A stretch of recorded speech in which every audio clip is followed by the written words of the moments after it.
People love to claim that affirmative action gives unqualified Black and brown people opportunities they don't deserve, but the largest beneficiaries of affirmative action are actually white women. Affirmative action was first introduced in 1961 by President Kennedy to remove racial discrimination from hiring practices amongst government contractors.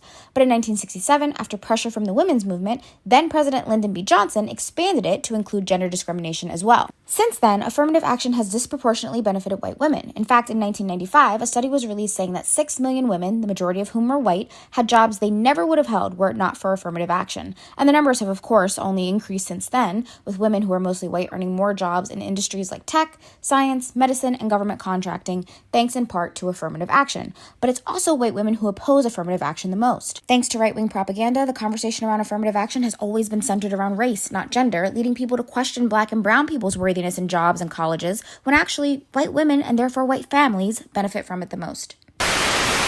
Peace. Attention white women who are either misled or lying in my comments to everyone else about white women's role in white supremacy. This is apparently what you believe and would have everyone else believe is your historical relationship with white men, the damsel and the villain, when in fact, this is your historical relationship with white men. Bonnie and Clyde. Bonnie and Clyde were partners in crime. Were they equal partners? No. The lion's share of the dirt was done by Clyde. When it came time to split their take, the split was not even. Now imagine thinking that oppression is not getting equal share of ill-gotten gains stolen from other people. Furthermore, imagine thinking that your bid for equality with your partner in crime is the same as the people you victimize looking for justice or reparations for what you took from them. Every step of the way in the creation and perpetuation of white supremacy, white women were there alongside the white men, benefiting. Benefiting equally? No, but accomplices nonetheless. In fact, there were times when white men disallowed white women from participating in their wrongdoing, and white women chose to do it anyway, on their own. When the KKK banned female members, white women created the WKKK. Yeah, Women of the Ku Klux Klan, and a branch for their kids, the Ku Klux Kitties. White men owned and abused enslaved Africans, white women owned and abused enslaved Africans. But don't just take my word for it, read this book. They Were Her Property, White Women as Slave Owners in the American South by Stephanie E. Jones Rogers. White men terrorized and lynched Black men and razed entire Black communities to the ground of the false accusation of sexual assault. And who levied the accusations? White women, who weaponized their virtue against the Black community in service of white supremacy. And of course, when a white man calls you out on your complicity, you rightly point out he's got some nerve. When a Black man does it, you call him a misogynist. When a Black woman does it, you say she's not a good feminist. Well, there's a reason that Black women generations ago started using the term womanist to separate themselves from your movement, because even your women's rights movement was racist. White women, you are not the damsel to the white man's villain. You are the Bonnie to the white man's Clyde. The sooner you can reconcile that truth, the better. We out here. She did a lot of shit, but I'm gonna tell you the story that really bothered me the most when I looked up when I was younger, and I'm gonna use pictures so y'all can put names to faces. So to start it off, her and Frederick Douglass was cool because they both were abolitionists, right? Now, she lost her fucking mind after she realized that Black men were going to be able to vote before white women or women, period, after the 15th Amendment was passed and slaves were freed. Now, this hoe went down south and started campaigning where she knew she was going to get a lot of support. Do not let these motherfuckers get the right to vote. How y'all going to let them get the right to vote before us? Because these motherfuckers can't read. Why would you give them a ballot, basically? And Miss Ida B. Wells basically put out a blog post about her and was like, this hoe got me fucked up. She took out ads in the paper. She actually went campaigning in London, too, and was like, these liberal feminists are not for us. How dare you speak of us so damagingly and so disrespectfully? Now, this is where it gets juicy. She basically sent Frederick Douglass a DM and was like, tell that hoe to shut up and keep my name out her mouth. And What is something that doesn't sit right with you?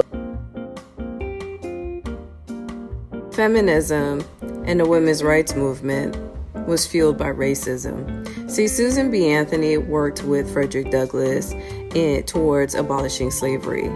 But as soon as Black men were allowed to vote and white women were not allowed to vote, oh, that infuriated her. The idea of a Black man coming second or coming before a white woman did not sit right with her. And even though they protested and lobbied and boycotted for 2 years to where white women were allowed to vote in 1919, white women were allowed to vote Black women did not get a chance to vote until the 1950s. So, just to know, feminism and the women's rights was created on the basis of racism, not women's equality. Do you know Gloria Steinem? Here, let me give you a hint. So I was reading an online article to which I came across something that I didn't know about Gloria. It talks about Gloria's new book, My Life on the Road, recounting her life, journeys, and travels, but look at the bottom paragraph. What is often missed or mischaracterized, however, is the work she did as a CIA agent. Steinem was a spook. Confused, I decided to dig a little deeper. Black feminism, the CIA, and Gloria Steinem.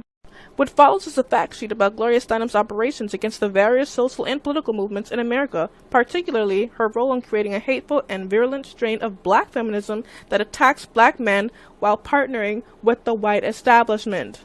Steinem first came across the radar of black men when she put a book called Black Macho and the Myth of the Superwoman by Michelle Wallace on the cover of Miss Magazine, to which she controlled. Let's read on. The book was written by a black feminist and activist, quote-unquote, named Michelle Wallace, who came out of nowhere. She was in her early 20s, yet she was being touted as the leader of black feminism. In the book, Wallace called abolitionists like Harriet Tubman and Sojourner Truth ugly and stupid for supporting black men. She called black revolutionaries chauvinist macho pigs and advised black women to go it alone. Go it alone? Do it alone? I don't know. But peep what Gloria said! Gloria Steinem said that Wallace's book would define the future of black relationships, and she pushed hard to make sure the book received massive publicity. Define the future of black relationships? What's the bottom line? The bottom line is the so-called black feminist movement was created and manipulated by the CIA from the very beginning. The only difference between black revolutionaries and black feminists on this issue is that black revolutionaries know they were infiltrated and manipulated, but black feminists are still unwilling to admit that they were infiltrated and manipulated, largely because they are highly invested in the hateful brand of black feminism. It is now a central part of the culture of black women, and this fact has led to the destruction of the black revolution and the complete distortion of black relationships, and the CIA had a direct hand in creating this situation. So black woman, Gloria Steinem, your American journalist, feminist, social political activist, and CIA agent, she was used to cause disunity in the black family through the use of feminism. Remember that book we read earlier, the one on the Black Myth by Michelle? She said that would be the future for black relationships. Nothing positive in that book was written about the black men. They were putting them down. So the next time you think about supporting her, ask yourself. Peace.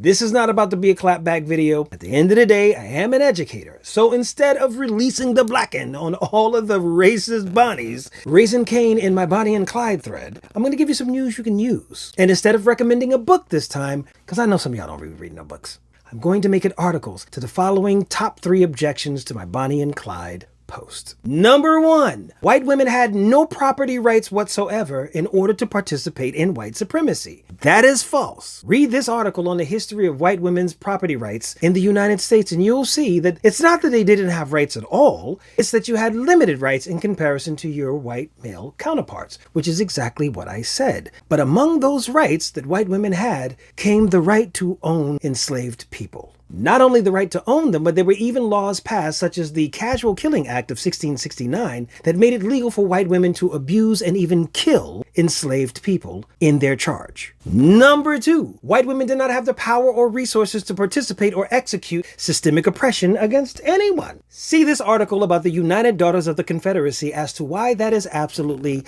not true at all. Not only did white women have the ability and power to participate in white supremacy and systemic oppression, white women literally wrote the books on how these subjects were taught or not taught.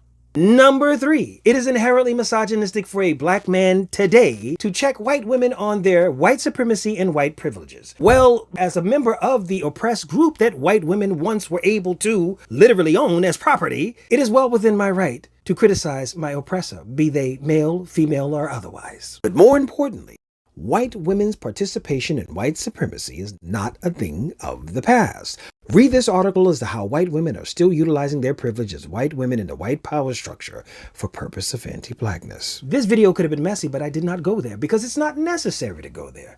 Facts are facts. We out ya.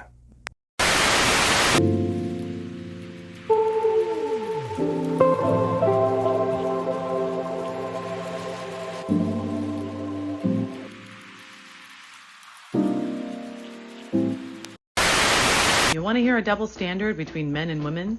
Nope.